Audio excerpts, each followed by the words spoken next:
There's a kind of haze that lives in plain sight, subtle, silent, and almost invisible. It wraps itself around your mind like a soft veil, filtering everything you see, think, and feel. You walk through life making choices, chasing dreams, feeling joy, enduring pain. But beneath it all, something feels just out of reach, like a truth you once knew but forgot. It's not about lacking knowledge or facts. No, this is a different kind of ignorance, an ancient fog that blurs your perception, not of the world, but of yourself. Tells you you're alone. It convinces you that what you have defines who you are. It whispers that you must become something greater without ever revealing that you already are. Every desire, every fear, every story you tell yourself, all of it shaped by this mist. And yet, somewhere deeper, there's a faint echo, a knowing, a flicker of something eternal trying to reach the surface. What if the suffering you carry isn't the weight of the world, but the weight of forgetting? What if the greatest illusion isn't the world around you, but the belief that you are separate from something greater? This is where the journey begins, not on a mountaintop or in a distant temple, but right here, in the quiet corners of your awareness. It begins not with answers, but with the courage to ask, who am I really beneath the veil? There's something you've been wearing your whole life, not clothing, not a mask, but a veil, subtle, weightless, and unseen. It's not made of fabric or thread.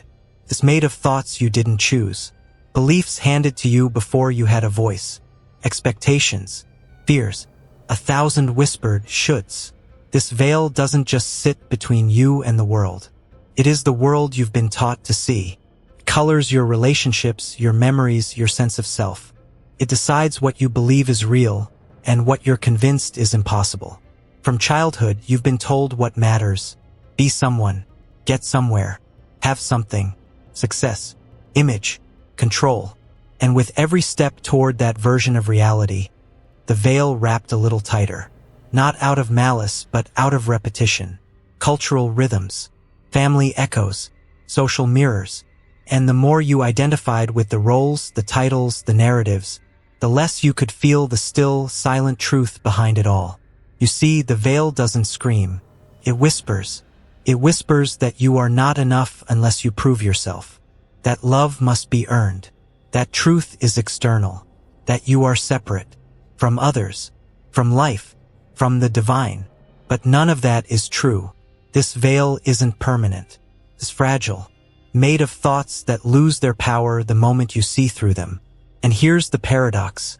You've always had the eyes to see beyond it. But the veil made you forget to look. There's a question that keeps returning. Sometimes as a whisper, other times as a thunderclap. It echoes across cultures, across generations, across lifetimes. Who am I, really? You've felt it, haven't you?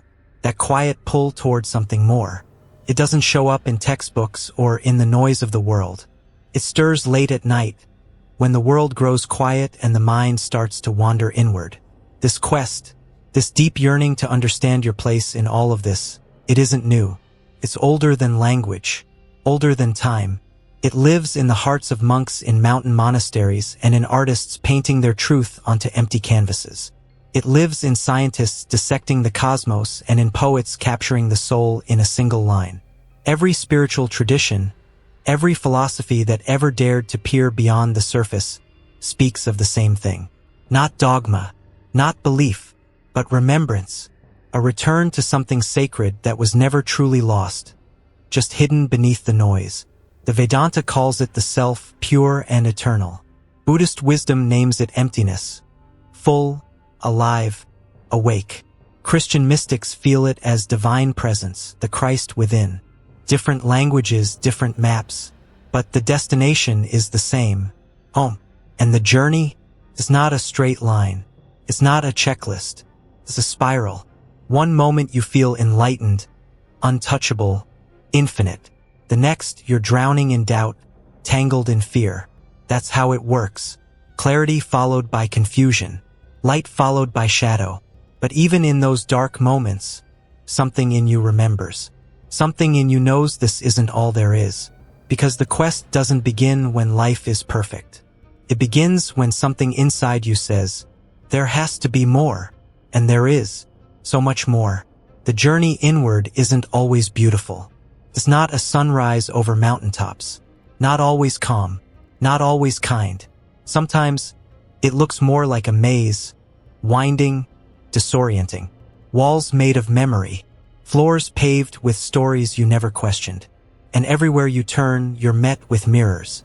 Not the kind you hang in bathrooms. The kind that reflect back everything you've tried to avoid. Your fears. Your doubts. The little lies you told yourself to keep from feeling what needed to be felt. You think you're lost, but this is the path. You're meant to get turned around. To face the self you've carefully edited for the world. The version that smiles when it's breaking. That performs strength while silently unraveling. And here's the raw truth. Every shadow you meet is you. Not your downfall, not your flaw, but your invitation. An opportunity to love the parts you thought disqualified you from being whole. This is the real work. Not bypassing your pain, but sitting with it. Not pretending to be light, but recognizing that you are light. Even in the dark, the ego will fight. It wants control.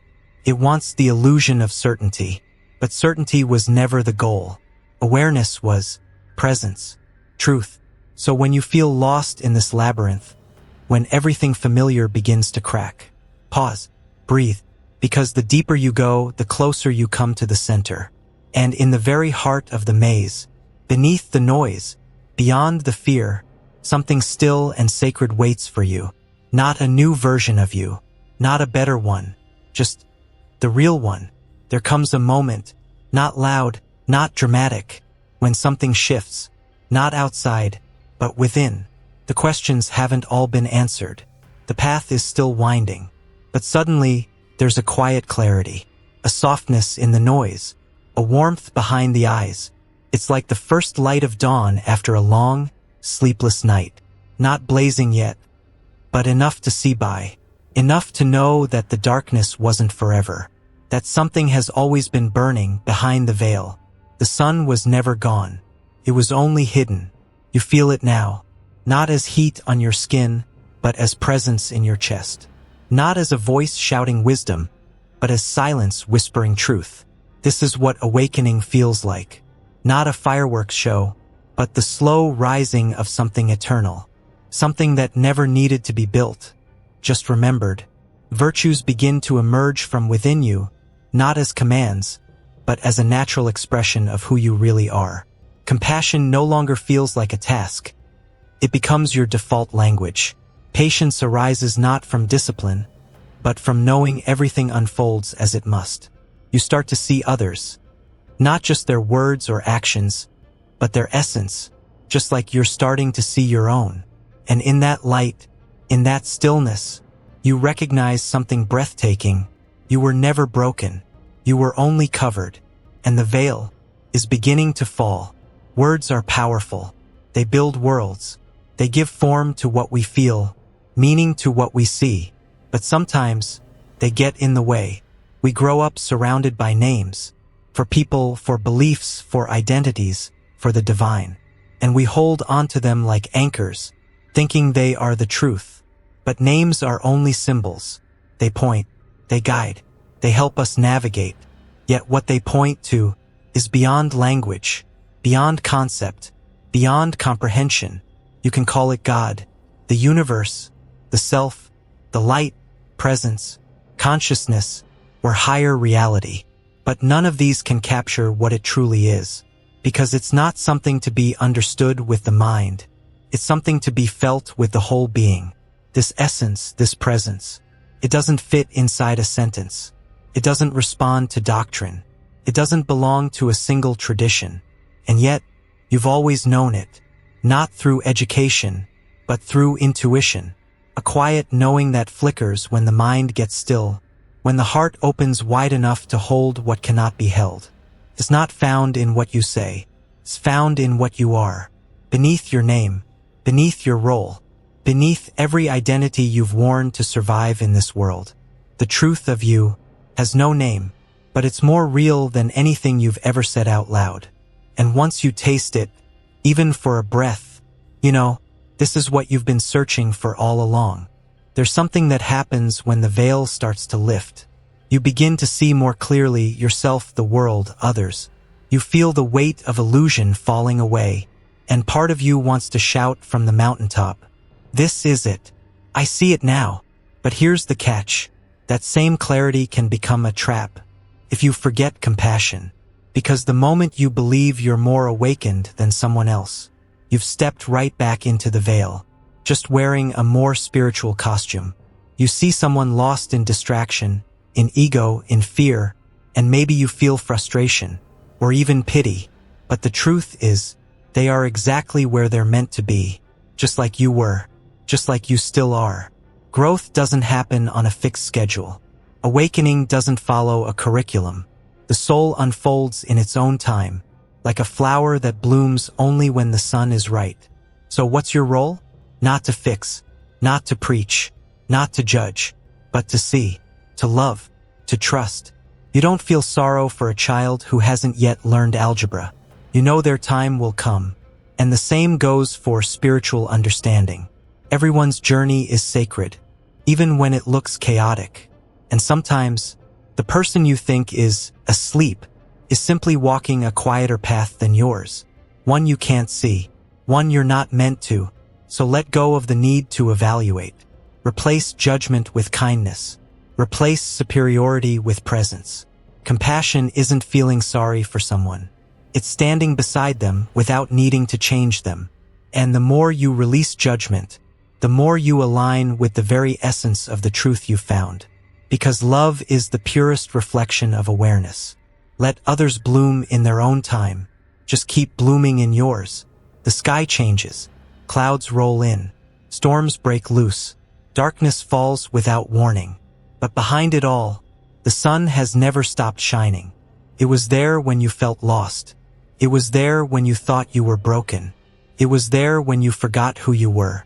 The veil may have hidden the light, but the light never left. Not once. Not for a moment. That light, it's not in some distant heaven or secret temple. It lives in you, not metaphorically, literally, pulses through your breath. It hums beneath your thoughts. It is your being. That's the ultimate truth this journey reveals. You are not separate from the source. You never were. Everything you've been searching for, peace, meaning, connection, love, was never waiting out there. It's been within you all along, quietly shining beneath the noise of the world. So now, breathe. Let the veil fall. Let the ego rest. Let the mind grow still. And notice the warmth returning, the radiance rising, the sacred, silent knowing that you are the sky, you are the light, you are the sun. And this is just the beginning. For millennia, Egyptian pharaohs have used the sacred frequency of 432 Hz to attract wealth, power, and abundance. But since 1936, a shift to the 440 Hz frequency has been blocking their natural connection to wealth. Now, you can reactivate this hidden power with special audios that awaken your pineal gland and unlock your ability to manifest money in minutes a day. Click on the first pinned comment and start changing your vibration now.